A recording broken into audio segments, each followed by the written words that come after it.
LLMs.txt file क्या होती है और क्या किसी वेबसाइट की रैंकिंग में इस फाइल की जरूरत है। देखिए आज के टाइम में क्या हो रहा है, गूगल के साथ साथ एआई टूल्स पर भी रैंकिंग बहुत इंपॉर्टेंट हो गई है।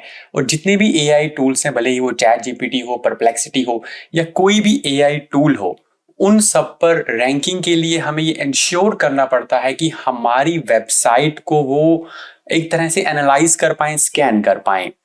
तो ये कुछ कुछ वैसा ही है जैसे robot.txt फाइल की तरह, बट ये थोड़ा उससे डिफरेंट है।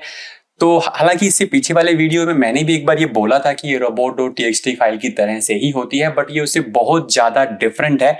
और क्योंकि काफी सारे टूल्स भी इसको अभी तक robot.txt की फाइल की तरह से ही मान रहे हैं, बट ये डिफरेंट है। और अगर आपको एआई टूल्स में रैंकिंग चाहिए तो कहीं ना कहीं इस फाइल की जरूरत है।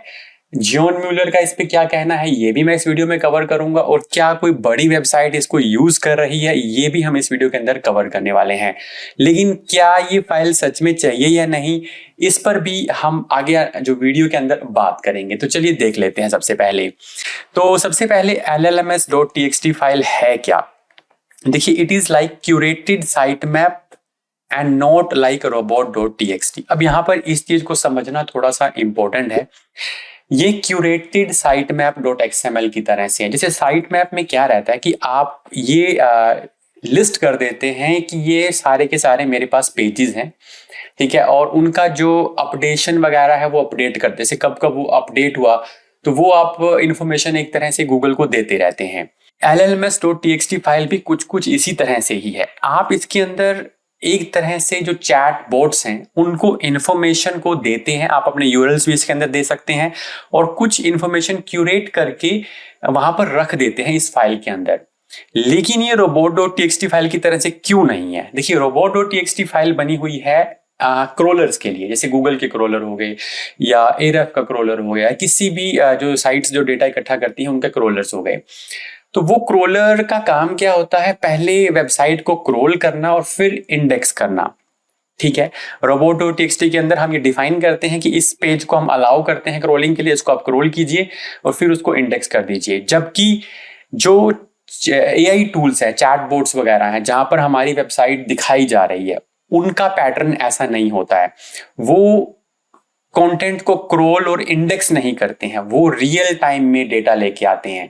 तो जब रियल टाइम में डेटा लेके आते हैं तो क्रोलिंग वाला जो कॉन्सेप्ट है वो वहां पे एक तरह से क्रोलिंग हो सकती है, बट वो इंडेक्सिंग नहीं होती। तो मतलब हम इसको अलाउ डिसअलाउ नहीं करना है। और ये जो काम है ना, ये बहुत ही शॉर्ट टर्म में होता है, रियल टाइम में होता है। वो अपने पास डेटा स्टोर करके नहीं रख रहे। और ये टूल क्या कर रहे हैं, जब भी हम कोई इंफॉर्मेशन पूछते हैं तो एकदम से रियल टाइम पे जाते हैं, वहां से डेटा उठाते हैं और हमको दिखा देते हैं।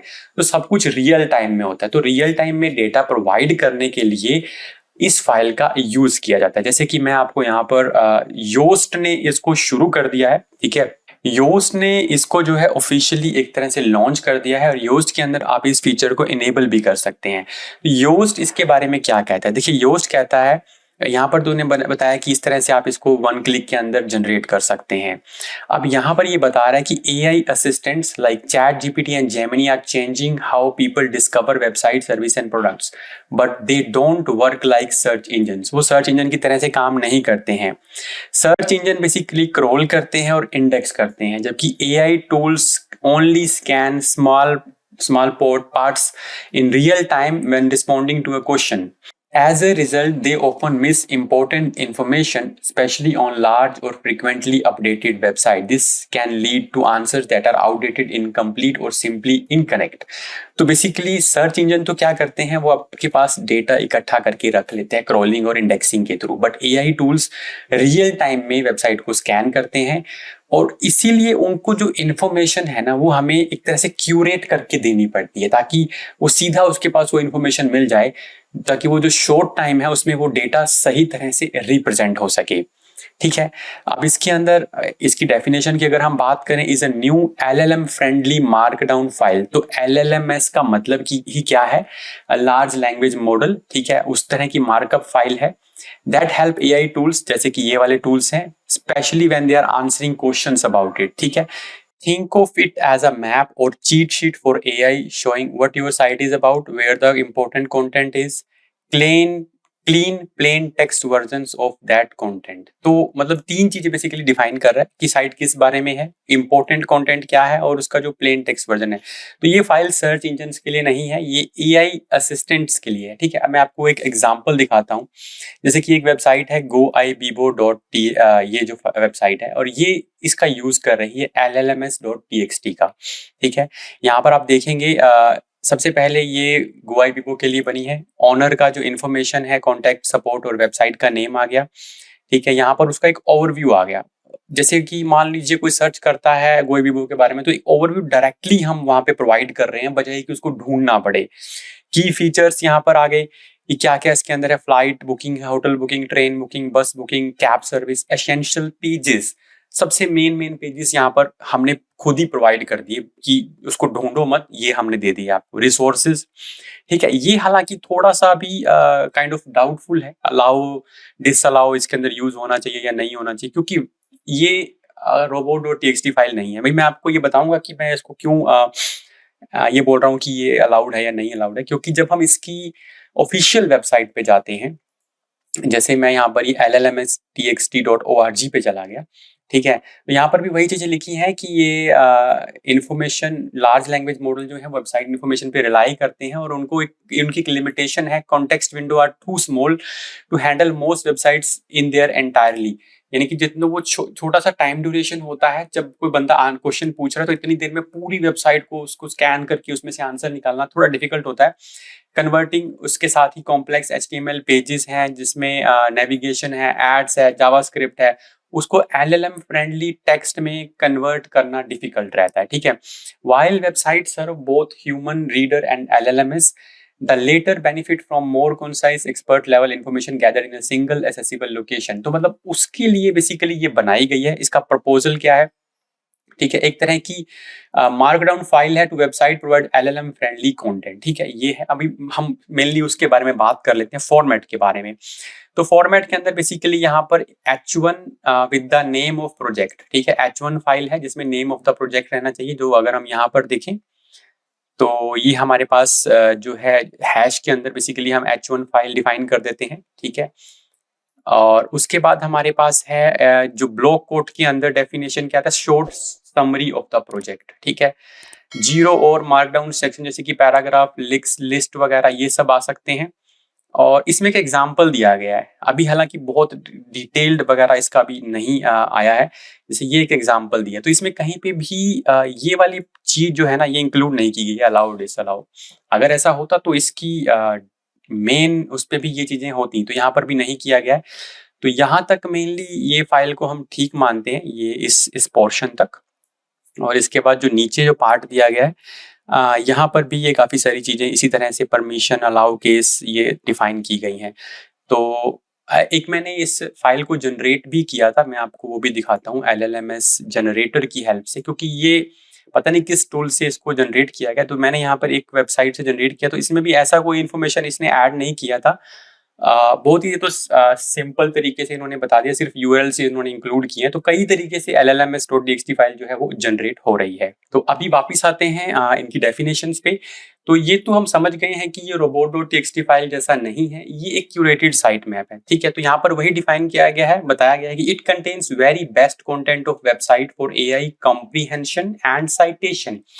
तो जो साइट का सबसे बेस्ट कंटेंट है वो वहां पर रखा जाता है। तो आप जैसे कि आप यहाँ पर एग्जांपल में भी देख सकते हैं, ये जो साइट का जो बेस्ट कंटेंट है, सिर्फ बेस्ट पेजेस और एसेंशियल पेजेस और ये सब ही इसके अंदर डिफाइन किया जाता है, यानी कि इन शॉर्ट उसको इन्फॉर्मेशन प्रोवाइड कर देना। ठीक है, तो इसीलिए इसको साइट मैप जैसा कंपैरिजन दिया गया। साइट मैप में भी हम क्या करते हैं, हम सारे के सारे पेजेस दे देते हैं, तो उसमें से भी जो हमारे बेस्ट हैं वो हम यहाँ पर प्रोवाइड कर रहे हैं।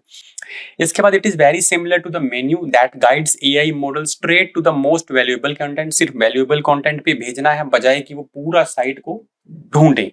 ठीक है, अब योस्ट ने तो इसको फीचर में डाल ही दिया है। योस्ट अगर आप यूज कर रहे हैं तो आपको योस्ट में जाना है, सेटिंग्स में जाना है, और योस्ट की सेटिंग के अंदर आपको ये लास्ट के अंदर llms.txt का ऑप्शन मिल जाएगा। आपको सिंपली इस फीचर को इनेबल करना है, आपकी वेबसाइट पे ये फाइल आ जाएगी। ठीक है, आएगी कैसे? जैसे हम मान लीजिए यहाँ पर robot.txt फाइल ओपन करते हैं वैसे ही यहाँ पर आप llms.txt फाइल जनरेट कर सकते हैं, वो यहाँ पर आप देख ही सकते हैं। कोई भी वेबसाइट को जनरेट कर लेंगे तो यहाँ पर लास्ट में llms.txt आपको सिंपली लिखना है।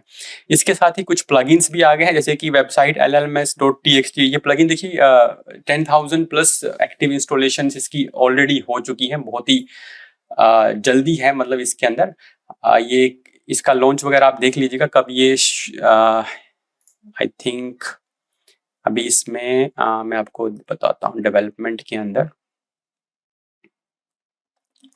तो प्लगइन तो इसमें डिटेल वगैरह इसका अवेलेबल नहीं है, बट हाँ ये पॉपुलर हो चुका है। योस्ट के अंदर भी ये चीज़ आ चुकी है और यहाँ पर भी इसके 10,000 प्लस एक्टिव इंस्टॉलेशंस हमारे पास आ चुके हैं। ठीक है, ओके, ये भी वही काम करेगा। ये भी आपके लिए जो है, आप मान लीजिए कोई और प्लगइन यूज कर रहे हैं, योस्ट नहीं यूज कर रहे, तो फिर आप इस तरह का कोई प्लगइन यूज करके ये फाइल जनरेट कर सकते हैं, एक्सटर्नली भी जनरेट कर सकते हैं।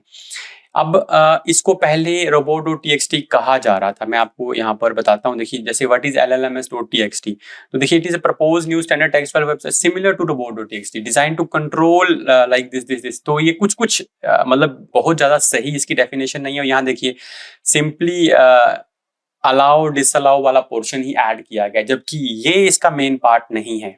ठीक है, तो ये अभी तक ये मैंने अभी रिसेंटली सर्च किया था, तो डेफिनेशन ये चैट जीपीटी अभी तक इसकी बहुत सही नहीं दे रहा है, अभी तक कुछ गलत इन्फॉर्मेशन जैसा ही दे रहा है। ठीक है, तो अब आते हैं इस क्वेश्चन पे कि क्या आपको llms.txt फाइल चाहिए या नहीं चाहिए। देखिए जैसे लोग इसको यूज करना शुरू कर चुके हैं उस हिसाब से तो हमें लगता है कि हाँ इसकी जरूरत है। योस्ट ने भी शुरू कर दिया है, काफी सारे प्लगइन्स भी आ चुके हैं, कुछ बड़ी बड़ी वेबसाइट्स है कि गोआई बीबो भी इसको यूज कर रही है, और ये तो एक वेबसाइट है, काफी सारी वेबसाइट्स हो सकता है इसको यूज कर रही हो। तो बट एक्चुअल में क्या ये चाहिए, तो जॉन म्यूलर ने इसका आंसर दिया है। जॉन म्यूलर बता रहे हैं कि no AI system currently uses llms.txt file. वो कहते हैं कि अभी तक कोई ऐसा सिस्टम इसको यूज नहीं करता है। Also, I think WP Core creates sitemaps for you automatically.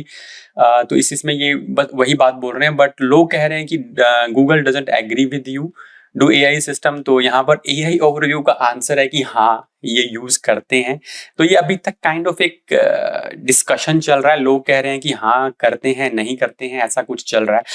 But Yoast के अकॉर्डिंग ये एक फ्यूचर रेडी एक तरह का सिस्टम है, मतलब आगे ऐसा आपको करना पड़ेगा। ठीक है, तो इसीलिए उन्होंने इसको इस फीचर के अंदर ऐड भी कर दिया है। अब ये आपके ऊपर है, आप इसको यूज करना चाहें तो कर सकते हैं, कोई डिसएडवांटेज नहीं है, कोई इसका नुकसान नहीं है। यूज करके आप देख सकते हैं कि क्या आपका एआई के अंदर कुछ ट्रैफिक इंक्रीज हुआ है या नहीं हुआ है। और क्योंकि लोग इसके बारे में डिस्कशन कर रहे हैं, तो जॉन म्यूलर ने ऐसा नहीं कहा कि सिर्फ गूगल इसको यूज करता है, उन्होंने बोला कि कोई भी LLMS AI सिस्टम जो करंटली इसको यूज नहीं कर रहा, मतलब कोई भी, मतलब चैट जीपीटी हो या परप्लेक्सिटी हो, बट क्योंकि ये पॉपुलर हो रहा है, लोगों में डिस्कशन चल रही है, तो आप इसको यूज कर सकते हैं। इसका कोई नुकसान अभी तक फिलहाल नहीं है। तो आई होप आपको llms.txt के बारे में कंप्लीट इन्फॉर्मेशन मिली होगी। कोई डाउट है तो आप कमेंट करके पूछ सकते हैं। मिलता हूं आपसे नेक्स्ट वीडियो के अंदर।